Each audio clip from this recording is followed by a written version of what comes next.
आज हम पढ़ेंगे फिनॉल को बनाने की दूसरी मेथड, रॉशेस मेथड या जर्मन मेथड भी इसको कहा जाता है। रॉशेस प्रक्रम या जर्मन मेथड भी कहा जाता है। ये एक फिनॉल बनाने की कमर्शियल मेथड है। ठीक है, इसमें क्या किया जाता है, बेंजीन लिया जाता है, हाइड्रोक्लोरिक एसिड यहाँ पर लिया जाता है और एयर लिया जाता है। एयर में से ऑक्सीजन जो है वो यहाँ पर रिएक्शन करने वाली है। ये रिएक्शन जो है कैटलिस्ट की उपस्थिति में, कॉपर आयरन कैटलिस्ट की उपस्थिति में 25 डिग्री सेंटीग्रेड पे जब ये रिएक्शन होती है तो बेंजाइल क्लोराइड बनता है।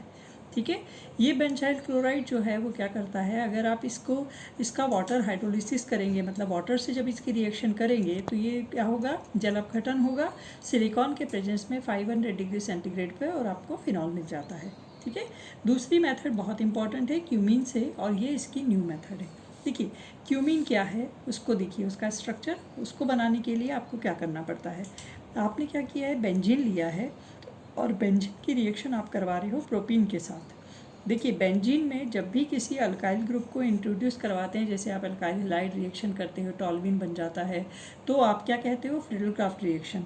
मतलब यहाँ पर बेंजीन की इसके साथ प्रोपीन के साथ रिएक्शन होती है और बेंजीन रिंग में ये प्रोपीन का मॉलिक्यूल जुड़ जाता है, मतलब एक अल्काइल ग्रुप यहाँ पर आके जुड़ गया, तो फ्रीडल-क्राफ्ट रिएक्शन यहाँ पर होती है।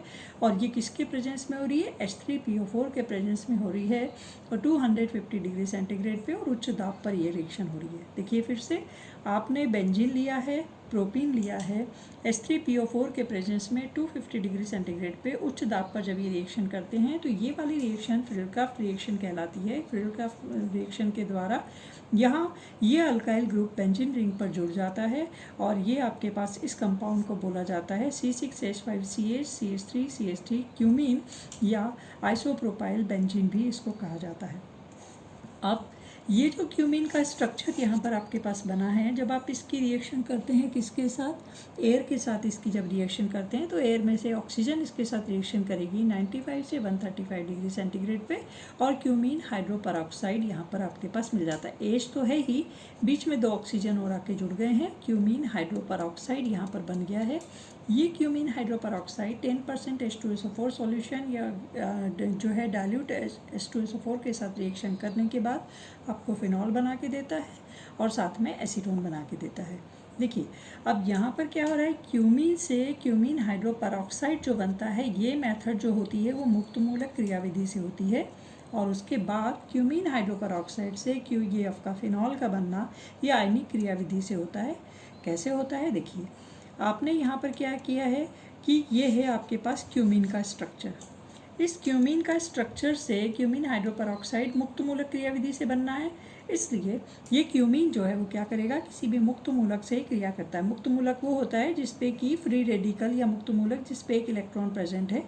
अब ये मुक्त मूलक क्या करेगा, इस क्यूमीन के हाइड्रोजन को अपनी तरफ खींचने की कोशिश करेगा और उस केस में हाइड्रोजन जो है वो अपना इलेक्ट्रॉन लेके निकल जाएगा और कार्बन पे अपना इलेक्ट्रॉन रह जाएगा और इस तरीके से यहाँ कार्बन का मुक्त मूलक बन गया। कार्बन हाइड्रोजन के बीच के बॉन्ड में जो 2 इलेक्ट्रॉन थे, दोनों ने अपना अपना इलेक्ट्रॉन ले लिया, हाइड्रोजन ने अपना, कार्बन ने अपना, और ये क्यूमीन का मुक्त मूलक बना।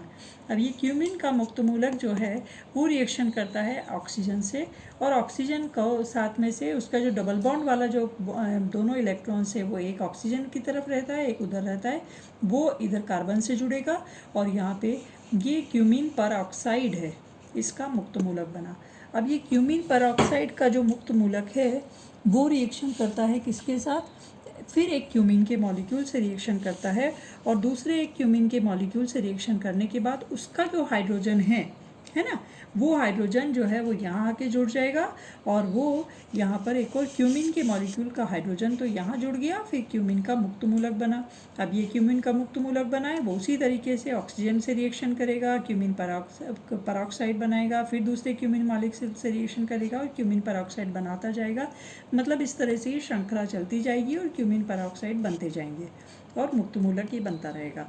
ठीक है, उसके बाद हमने देखा है कि ये क्यूमीन परऑक्साइड हाइड्रो परऑक्साइड जो यहाँ पर बन गया है, ये बनने के बाद अब जो रिएक्शन होती है वो आयनिक क्रियाविधि से होती है या इसका जल अपघटन आयनिक क्रियाविधि से होता है। देखिए अब आप बोल रहे हो कि डाइल्यूट H2SO4 के प्रेजेंस में हो रहा है, मतलब H3O+ आयन बना है ना ये H3O+ आयन यहाँ पे। ये H3O+ आयन में ऑक्सीजन जो है उसने हाइड्रोजन को इलेक्ट्रॉन देने की वजह से तो यहाँ पर H+ चार्ज है ऑक्सीजन पे। तो यहाँ पर क्या होगा कि क्यूमीन हाइड्रोपरऑक्साइड यहाँ पर प्रेजेंट है, ये H3O+ आयन है। तो अब देखिए ऑक्सीजन पे पॉजिटिव चार्ज है, इसलिए वो इस बॉन्ड के इलेक्ट्रॉन को लेके बाहर निकलने की कोशिश करेगा और उस केस में H2O जो है वो बाहर निकल जाएगा। और साथ ही साथ ये वाला हाइड्रोजन इस ऑक्सीजन के साथ आके जुड़ जाएगा, ये हाइड्रोजन इस ऑक्सीजन के लोन पेयर ऑफ इलेक्ट्रॉन अपनी तरफ खींचेगा और इस कोशिश में ये हाइड्रोजन जो है वो यहाँ पे OH2 आके बन के जुड़ जाएगा।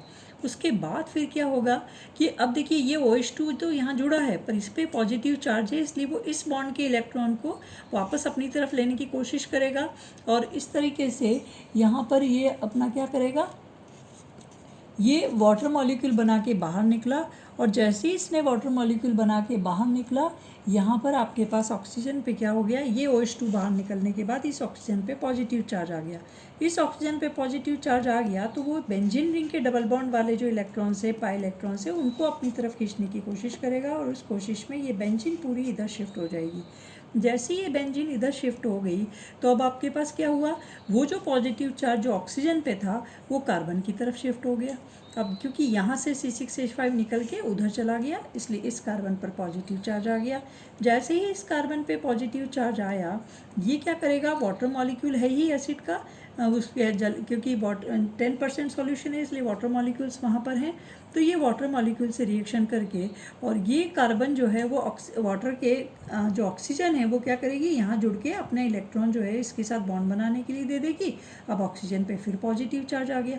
देखिए ये जो स्ट्रक्चर है और ये स्ट्रक्चर बीच में आपस में इंटर कन्वर्टेड है। इस तरह से इलेक्ट्रॉन्स का अरेंजमेंट इस तरह से भी होता है कि ये ऑक्सीजन पॉजिटिव चार्ज है तो यहाँ पर क्या होगा कि वो इलेक्ट्रॉन धीरे धीरे, अगर ये वाला हाइड्रोजन यहाँ नहीं होके इस तरह से भी हो सकता है कि ये वाला ऑक्सीजन जो है वो अभी पॉजिटिव चार्ज यहाँ है और अगर ये हाइड्रोजन इस वाले ऑक्सीजन पे चला जाए तो ये ऑक्सीजन पे पॉजिटिव चार्ज हो जाएगा और उस केस में आपके पास क्या होगा, यहाँ से इलेक्ट्रॉन यहाँ, यहाँ से इलेक्ट्रॉन यहाँ और उसमें अब ये C6H5OH जो है वो अपना इस बॉन्ड के इलेक्ट्रॉन को लेके बाहर निकलेगा ये वाला ऑक्सीजन, और इसलिए यहाँ पर आपके पास क्या होगा, C6H5OH वो बाहर निकल गया और साथ ही साथ यहाँ पर आपके पास CH3COCH3 ये एसीटोन आपके पास बन जाता है इस तरीके से।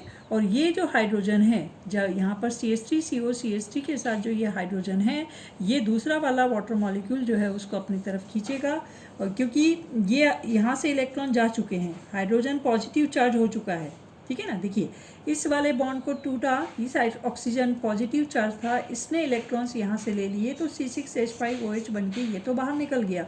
फिर इस कार्बन पे इलेक्ट्रॉन्स की कमी हुई तो वो पीछे से खींचेगा और ऑक्सीजन जब वो इलेक्ट्रॉन क्या करेगा, उस H को H+ बना के बाहर निकालेगा। जैसे ही ये H+ बना, वो ऑक्सीजन जो है वाटर की वो क्या करेगी, इलेक्ट्रॉन इसको देगी H+ को और H3O+ बना लेगी, ठीक है। और H3O+ बन के ये बाहर निकल गया और इस तरीके से आपके पास फिनॉल बन गया और वापस आपके पास एसीटोन बन जाता है। Thank you.